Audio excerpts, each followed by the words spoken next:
just like the suds on top. Just like the suds on top. Gonna ride, ride, ride, ride, ride, ride, ride, ride, ride, ride, ride, ride, ride, ride away. Good evening, I'm Ian Butler, and I'm host of Wavelength, the show where we talk to local people about local issues in the hope of getting everybody a little bit more on the same wavelength.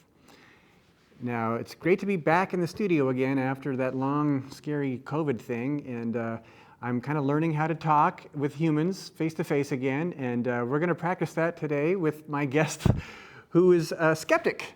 A lot of people don't really understand skepticism as a philosophy and a way of life, and basically a way of knowing what's real from what's fake. And so we're going to learn a little bit about that tonight.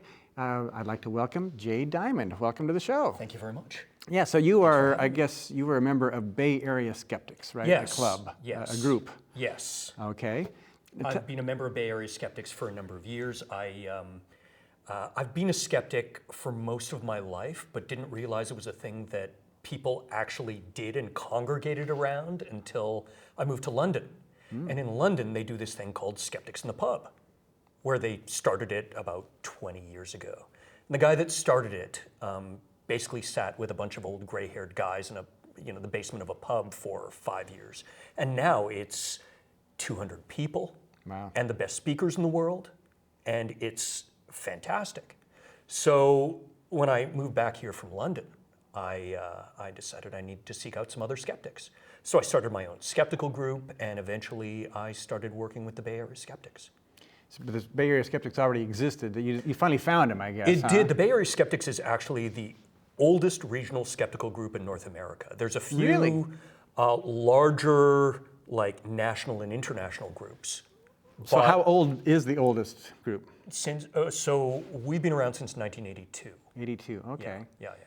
And in fact, the Australian skeptics beat us by a few months. Really? Yeah. I'm surprised that that's such a recent thing. Because, well, okay, well, I think we better tell the people, explain what the heck skepticism really is. Because there's a lot of people think it's cynicism, or I don't know, they don't really understand. So tell us. That's a great question. What really is it? So skepticism is this idea of using evidence and critical thinking and the scientific method to dispel crazy notions in our society. So things like alternative medicine, things like energy healing, astrology, all kinds of things that really are not evidence-based. So there's a lot of consumer protection aspect in it, and we do a lot of activist events where we try and teach people. My general motto is if we can make just one person think a little more skeptically, a little more critically, we make society a better place. Well, I've noticed, and maybe my viewers may have noticed it too, but once in a while, people seem to think things that aren't true.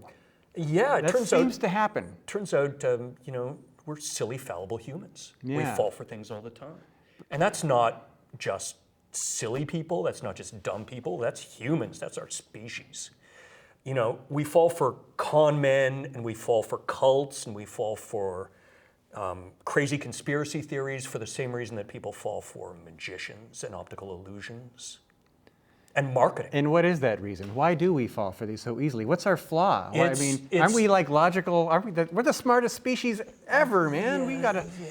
Yeah. We can't. There's this horrible thing called evolution, and what's happened is we've evolved to take some shortcuts, and you can take advantage of those shortcuts, and that's what people do. Like mental shortcuts. Shortcuts. We just jump to the end of the book without reading it. Absolutely. We jump to conclusions. My favorite thing is, if you've ever seen an optical illusion where you know what the optical illusion is, and you still look at it and you still fall for it every time, you can't help it. That's kind of what our brains do. You're a human. Mm-hmm. You have a few million years that have led up to that point. So it's like we didn't really necessarily evolve to be in this society that we're in, where we have all this information coming at us. We evolved to be, hanging out in the jungle or whatever, and you didn't really have to have that same degree of skepticism that we have now. It seems like we're in a way more complicated world. Well, we all this are. information, and you don't know. We need to figure out a way to know which information is the true stuff. Well, we are. But of course, we have these big brains and we adapt. But we're still using a lot of very primitive techniques to try and get there. The caveman that thought he saw some rustling in the bushes and thought it might be a lion, so he ran away, is probably the guy that survived versus the guy that just didn't seem to care about that and got eaten. So if you see things that aren't there, it's not going to cause as bad of an effect as to not see a thing that is there. Well, yes and no, because now we have this thing called pareidolia, where we see faces everywhere. All you need are two things that look vaguely like eyes and a thing that vaguely looks like a mouth, and you see a face. I actually had a friend on Facebook found some rocks that looked vaguely face-like, and she's like, I think these must have been made by Native Americans. Yep. I'm Well, like, and it can be a piece of those are just toast. rocks. It can be rocks on the moon, and we think, Well, that's how it's- Jesus keeps appearing. Absolutely. The funny thing is, nobody really would know what Jesus looks like, so how do they keep knowing that he's that blob on their toast? Well, some people claim to know. Yeah, I guess so. He's white, apparently. People make all kinds of claims. Well, on white toast, he's going to be white. That's for sure. Right. But if you burn it, then now you have more like the Yeah, real yeah. Middle Yeah. Eastern Jesus. Definitely. Yeah. Yeah. So could you give us some examples of critical thinking and where people go wrong and how they can improve their critical thinking? Oh, sure. I mean, That was a bomb, by the way, went off outside. It's Fantastic. almost 4th of July, and it's Pacifica. Get used to it. It's kind of like Okay. being at a school. No, never mind. almost 4th of July. So people, for example, fall for con men all the time. And they fall for con men because con men talk with authority. They play on all of those weaknesses that you have. And, I know very smart people who have fallen for con men. In the skeptical community, we have a lot of friends who are magicians. What we like to call an honest liar. It's someone who tells you they're going to lie and then they lie Like to you. James Randi. I Like think James that's what Randi, he would exactly. say, right? Exactly. Right. So In fact, the documentary on James Randi is called An Honest liar. Liar. That's right. The Amazing Randi. For people that don't know about him, check him out. He's amazing. He went a long way towards me becoming a skeptical thinker in the early days. And me. bet. I was born in Canada and, grew up doing amateur magic, and he's a Canadian magician. And he was on The Tonight Show very often, and he would he's expose the guy that people. would. Yeah, he exposed Uri Geller. He exposed Uri Geller. Yeah. And Peter Popoff. Yeah, so these people like Uri Geller, they're used to being able to fool people because there's no scientific controls, right? Absolutely. So he was the one that's like, hey, this is how you see if they're really bending spoons or how Absolutely. And the other great thing about James Randi is he was very good at showing that the easiest people to fool are scientists. Really? Why is that? Absolutely. Scientists think in a very logical, methodical way. And if you've ever seen a magician, they use shortcuts that make you think something is going to happen the way you're used to seeing it, but it does not quite go that way. Right, they're hiding the part that's the trick. And if all you just go by is what you see, then... Absolutely. Yeah. We're easily fooled. But James Randi was not easily fooled. James Randi was not easily fooled. MacArthur Fellow, a Genius Grant. Yeah. Brilliant I remember man. he had a $1 million prize. He did. And, I used to go to his big conference every year, the Amazing Meeting, and they would do a live test worth $1 million every year at that. Oh, really? So if like a psychic or somebody was able to pass the Absolutely. test, One they'd year it win was $1 million right there. One year it was the energy bands that people put on their wrists, with a hologram on it. Okay. And we do a double-blind test, and we use a scientific method, and we test people rigorously. So these people, why would they even subject themselves to this? Don't they know they're going to get caught? No, so that's the funny thing. So, I work with a group called CFIIG, the Center for Inquiry Investigation Group. And we offer, much in the same way that James Randi would offer $1 million, we offer $250,000. Randi he had a very limited group of people that could test a very small number of people. We have kind of a network of people that test all around the country and around the world. And it's a $250,000 test. And the funny thing is, in the roughly 10 years since we've been doing this, I don't think we've ever had one person who came to us trying to fool us. They all think we're idiots for even bothering to test them because they do it all the time. And it always works. It always works. So literally when we build a protocol... So they're not the Uri Geller types. They're They're something else. Yes, yeah. exactly. Because he was fooling us. Exactly. Okay, but exactly. these people actually think that they have a power of some Absolutely. sort. And I've met many of these people. And they can't imagine that we're foolish enough to test them. So why do they think that they can do these things that they can't actually do? How did? Oh, we're great at fooling ourselves. Yeah. I don't know if I mentioned this, but we're silly, fallible Yes, we humans as a species. Yeah, but it seems like it would be obvious to me that they don't. I don't understand. Well, so the give an problem is example. they don't understand mathematics and probability, and they don't understand the scientific method, things like blinding. So I'll give you a simple example. I built a protocol with a guy who lives in Marin County who claimed to be able to douse gold. Do you know what dowsing is? You mean like water witching? Like water witching, exactly. When I was a kid, my dad hired a water witcher to find a Okay. place to put a well. And Okay. we wandered around a field with him. So it turns out, and not everyone understands this, that is complete pseudoscience. And when we go to test it, it always fails. If someone out there wants to do a test, we are happy to test them. That's easy. And it's worth $250,000 if you can do it under controlled conditions. You make some good money. All you have to do Make is show some up and good do money. it. Yeah. So this guy who I met at a lecture by kind of a famous crazy person. I made the announcement that, hey, we have this test. If someone wants to try it, please come over and, we're happy to work with you. And we are, very careful about trying to understand what their claim is and doing a test that tests whatever claim they have. So that could be how close he has to be to the gold. That could be how many boxes are allowed. That means what's the purity of the gold.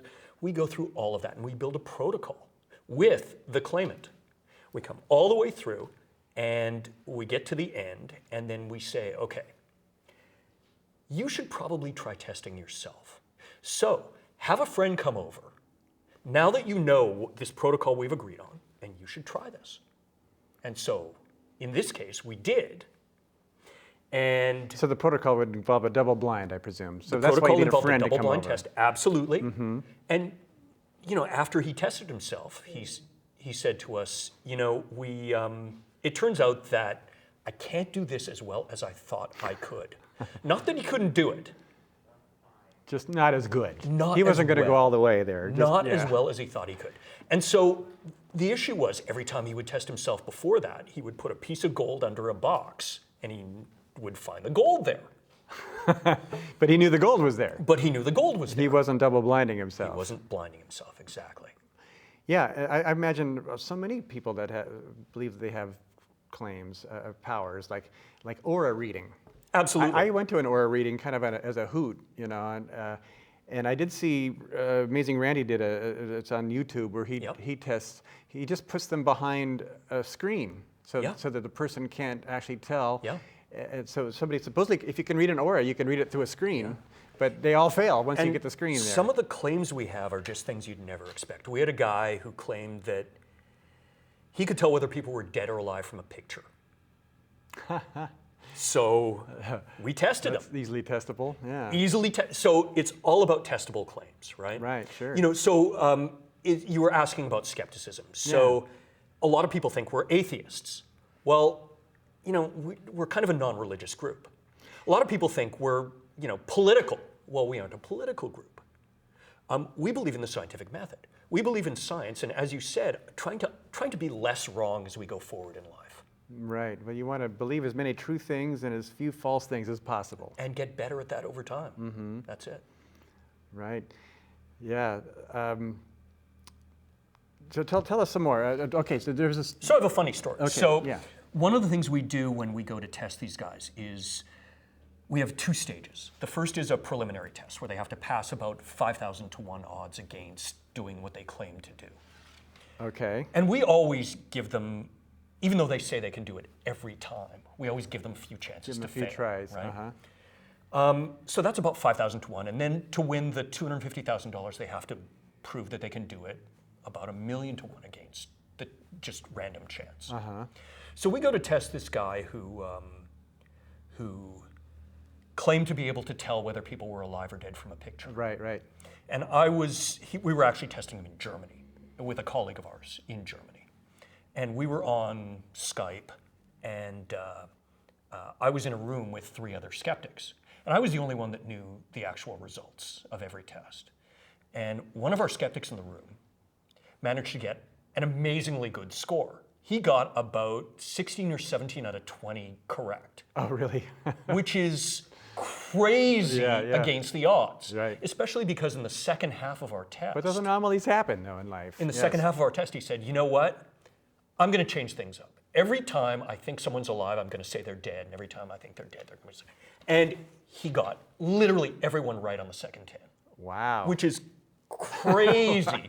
But that's why we do these tests. The probability happens. Sometimes you can toss a coin 10 times and it'll come up heads. It does happen. It's just very rare. Right, and when it does happen, you just think, well, there's no explanation except the supernatural. Absolutely.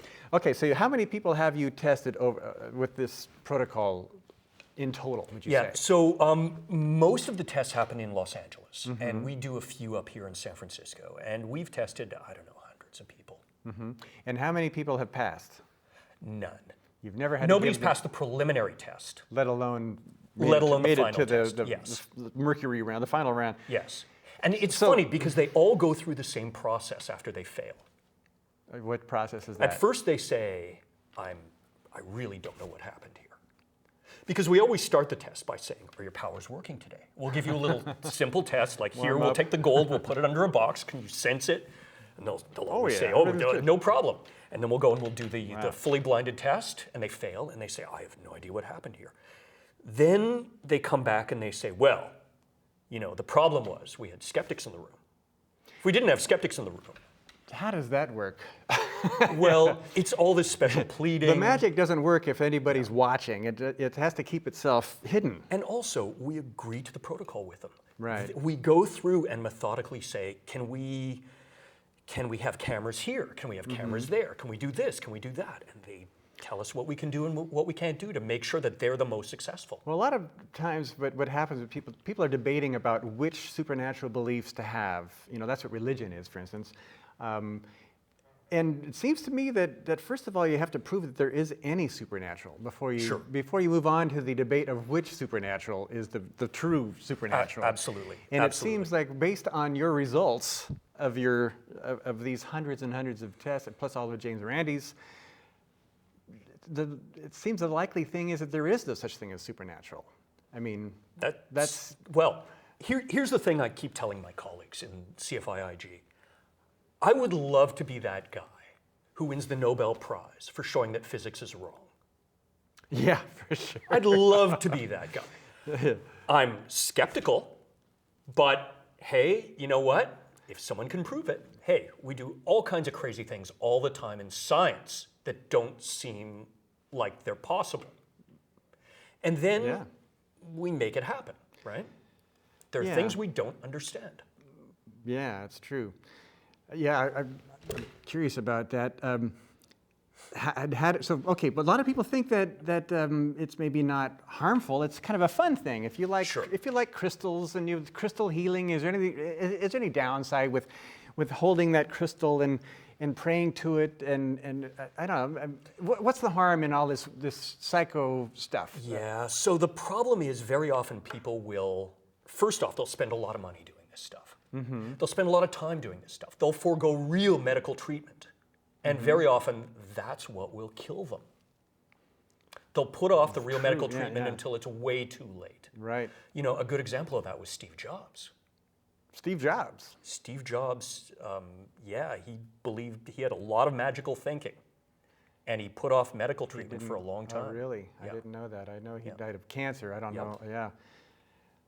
That's interesting. Well, and also, of course, Steve Jobs is not a dumb guy, right? No, exactly. So there's no correlation between intelligence and skepticism. Absolutely. So it seems to me like smart people, they can be really good at convincing themselves that whatever they believe is true. Completely true. They use their intelligence to do that. One of the reasons why scientists are so easy to fool. Right, yeah. of course, vaccines are now Yes. the big deal. Yeah. I think as far as like real world consequences, Yes. it seems like the vaccine is really showing us the true harm in being non-skeptical. It is. And I've been dealing with anti-vaxxers for more than 10 years now. Yeah. And one of the reasons that the Bay Area Skeptics is such an old organization doing skepticism is that in the Bay Area we have a lot of woo. We have a lot of It's the hippie thing, I know. It's And a- I'm it's an the old hippie hippie, and I apologize. and but if you look at the vaccination rates in Marin County, they were among the lowest for childhood vaccinations in the country. Really? And it's affluent and it's well educated, Right. but Well, that didn't seem to. And If they yet, could get sick, at least they can afford the best medical care. yeah, yes. But Well, if they actually get the medical care. If they get it, yeah. But with COVID, Marin County is actually doing very well. So it's this weird dichotomy Interesting, yeah. of no childhood vaccinations, but if I'm going to die, I'll get the vaccine. Yeah. So I think we have about 8 minutes or so to go or so.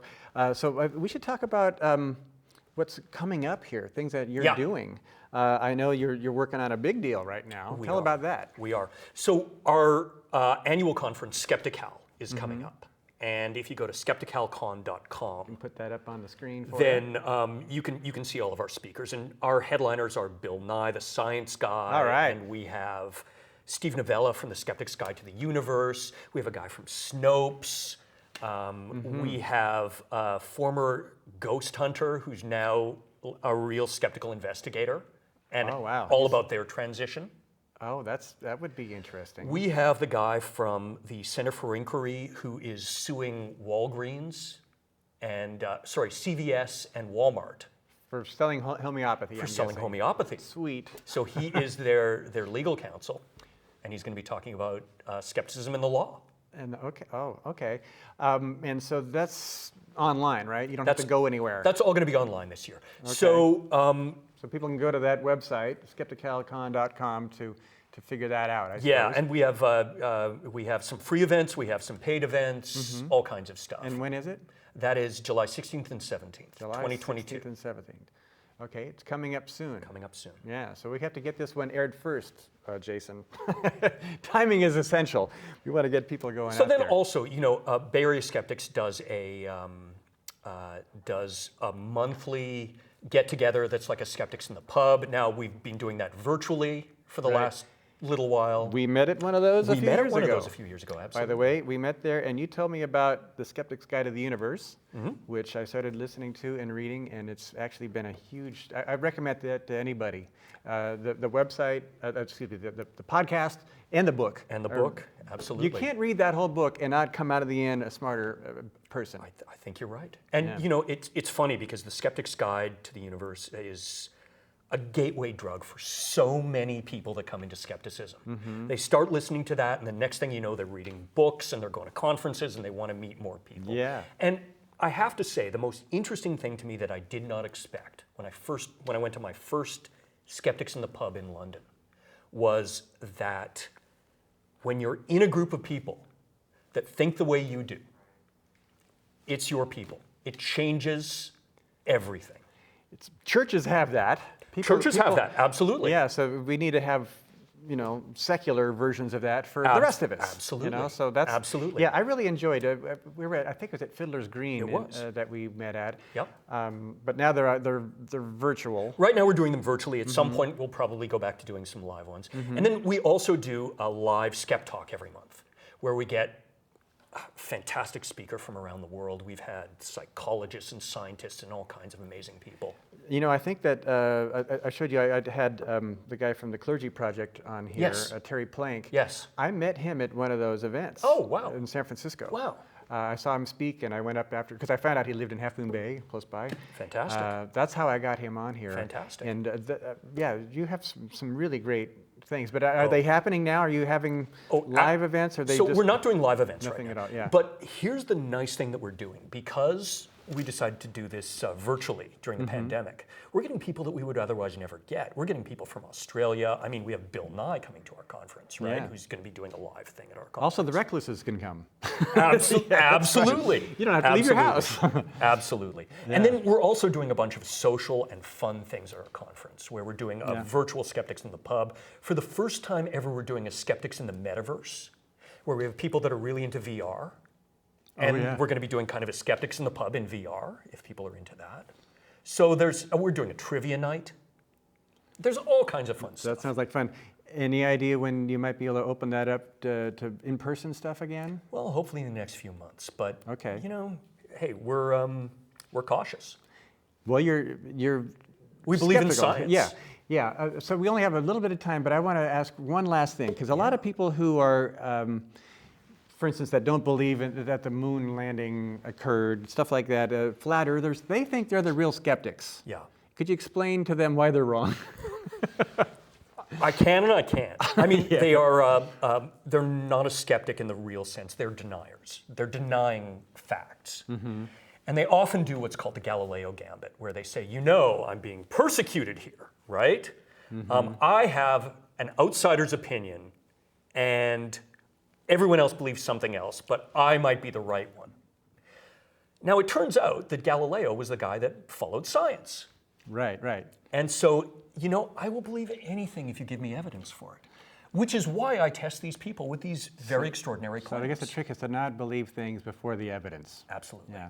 Well, I try to do that. I do have one gap left, though. I must admit, I still believe that. You think you have one gap? I believe there's one I'm aware of. Yes. That whatever sports team I'm following, the higher ups in that league got the referees to rule against them. I just believe that it doesn't matter what the team is. If it's the one I'm following, that happens. I'm not sure that's an extraordinary claim. Okay. Well, Wait a minute, what teams do you follow? No. Yeah. Anyhow, I think we're all done with our time, but I want to thank you once again, Jay Diamond, for being on our Thank show. you very much. It was really good to have you here, and we'll see you out in the Skeptics in the Pub, all right? Fantastic. It And was great talking to you. Skepticon, yeah. And I want to thank all of you for watching Wavelength, the show where we talk to people and get them all on the same wavelength. Remember, we're not against them, we're for them. Good night.